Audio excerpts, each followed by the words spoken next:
Welcome to hit cook channel. நாம் இன்றைக்கி ஆப்பு recipe தான் பார்க்க போகிறோம். அதுக்கு 2 கப் பச்சரிசி, 1 கப் உளுந்து, 1 டீஸ்பூன் வெந்தயம், இது எல்லாத்தையும் நல்லா வாஷ் பண்ணிவிட்டு 4 மணி நேரம் ஊற வச்சுக்கலாம்.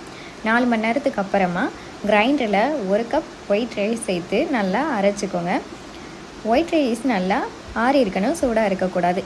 அரைச்சதுக்கப்புறமா அது கூடவே ஆல்ரெடி ஊற வச்ச அரிசி, உளுந்து, வெந்தயம் இது எல்லாத்தையும் கிரைண்டரில் சேர்த்துட்டு ஊற வச்ச தண்ணியை கொஞ்சமாக சேர்த்து நல்லா நைஸாக அரைச்சி எடுத்துக்கலாம்.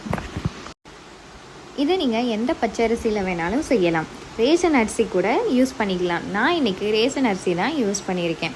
மாவு இந்த அளவுக்கு நல்லா நைஸாக அரைச்சதுக்கப்புறமா அதை ஒரு பாக்ஸில் மாற்றிக்கலாம்.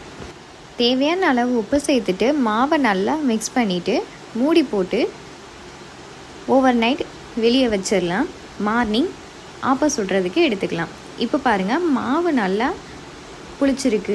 நம்ம இதில் சோடா, ஈஸ்ட் எதுவும் சேர்க்கலை. மாவு கெட்டியாக இருக்குது. தேவையான அளவு தண்ணி சேர்த்துக்கோங்க. இந்த அளவுக்கு மாவு தண்ணியாக இருக்கணும்.